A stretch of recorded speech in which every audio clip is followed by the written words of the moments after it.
وين هذا ما با waxay tiraahdaa ku mashquulka qeyrka qorshe dhaama baa jire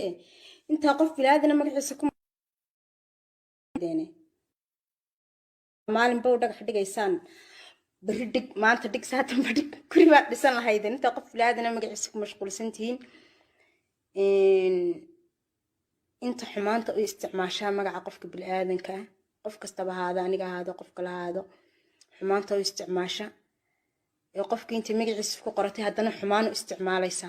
waxaan leeyahay walaal maalinaan maanta hayn baa dambayse ilaahay ka cabso iska daa oo kulliba magaca qofka samaysatay wax khayr la ku isticmaal huno waradamay maqashaa wad fahantaan u malaynaya miyanon ka tirila haddii aanadii iman miyan aylila adooni garab ankaaga weeyaan ugubkan ku tagni iyo howlayska iftiinsha noloshaba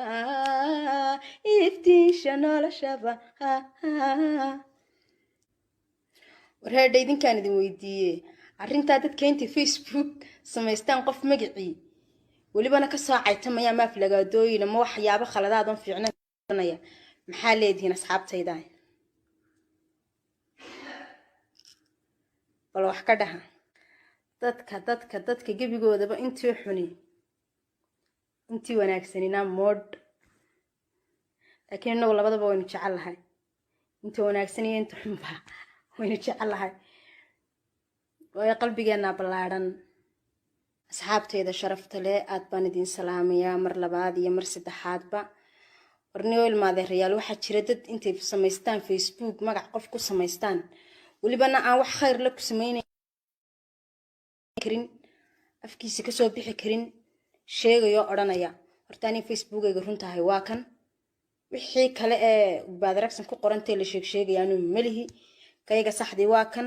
dadkaana iyagana mid baan leeyahay walaalayaal iskaba samaysto oo laakiin bal siyaaba qaldana oo isticmaalaysaan iska daayade oo in adeer mahmaahba waxay tiraahdaa ku mashquulka qeyrka qorshe dhaama baa jire inta qof bilaadana magaciisa ku deene maalin baa dhagax dhigaysaan bari dhig maanta dhig saatan bari kuri baad dhisan lahayd inta qof bilaadana magaciisa ku mashquulsantiin inta xumaanta u isticmaashaa magaca qofka bilaadanka qof kasta bahaada aniga ahaado qof kala ahaado xumaanta u isticmaasha ee qofkii inta magaciisa ku qoratay haddana xumaan u isticmaalaysa waxaan leeyahay walaal maalinaan maanta hayn baa dambayse ilaahay ka cabso iska daa oo kulliba magaca qofka samaysatay wax khayr la ku isticmaal huno waradamay maqashaa inta samaha jecel iyo inta wanaagga jecel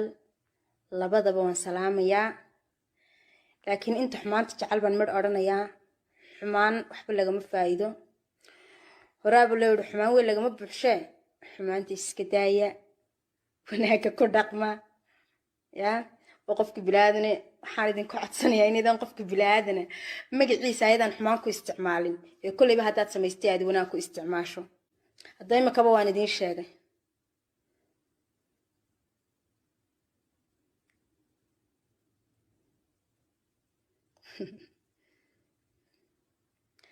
muna qalbiyey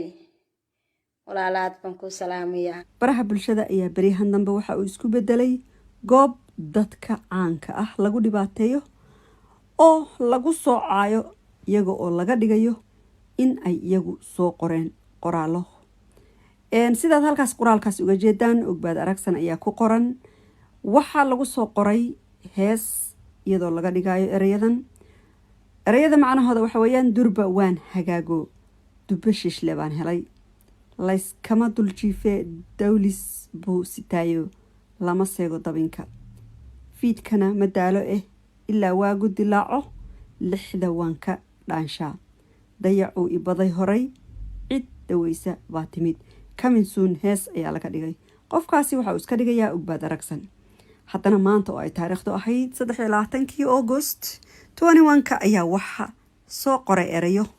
qamar suugaani qof iska dhigaya waxa ku qoran tuhun baa ku dilaye maan dadaal yarayno nin dabaashay uma xumi dalowgii laygu siray haddeer waan isdayno dow cidhidhiyaan helay iskamana daf siiye diriq baan ku anji ayaa ereyga kale laga soo qaatay subxaan allah markaasay dekaysaa xayoon qayuum hadal way isdaayaan digrigeeduna 50 hoos ugamad soo dego dowlad buu ilaahay iigu daray jacaylko ma daadaadinayso duxda iyo jacaylkaba kaminsuun ayaa iyadana laga dhigay qofkaasi oo isagana iska dhigaya inuu qamar suugaani yahay haddaba halkaasi waxaad ka arkaysaan erayadaasi in ay yihiin erayo akhlaaq xumadu ku dheehan tahay run ahaantii waxaan filayaa in qamar suugaanina uu isaga uusan ahayn erayadaasi balse qof kale oo isaga iska dhigaya uu soo qoray sidaad la socotaan qamar suugaani iyo ogbaad aragsan dad nolol soo wada wadaaga ayay ahaayeen oo jacayl fara badani uu dhex yaalay balse calafkooda uu dhammaaday haddaba bulsho waxaa soo gashay baraha bulshada qofka caanka ah ayay magaciisa qaadanayaan halkaas ayayna waxay soo gelayaan wixii doonaan ay soo gelinayaan dadka caanka ahi waqti uma hayaan run ahaantii ay maalin kasta kusoo fariistaan baraha bulshada halkaasina ay dhahaan aniga ma ahi balse waxaad ogtihiin in ogbaad aragsan ay guursatay haddana ay tahay qof xaamilo ah markasta waxaa lasoo qoraa qoraallo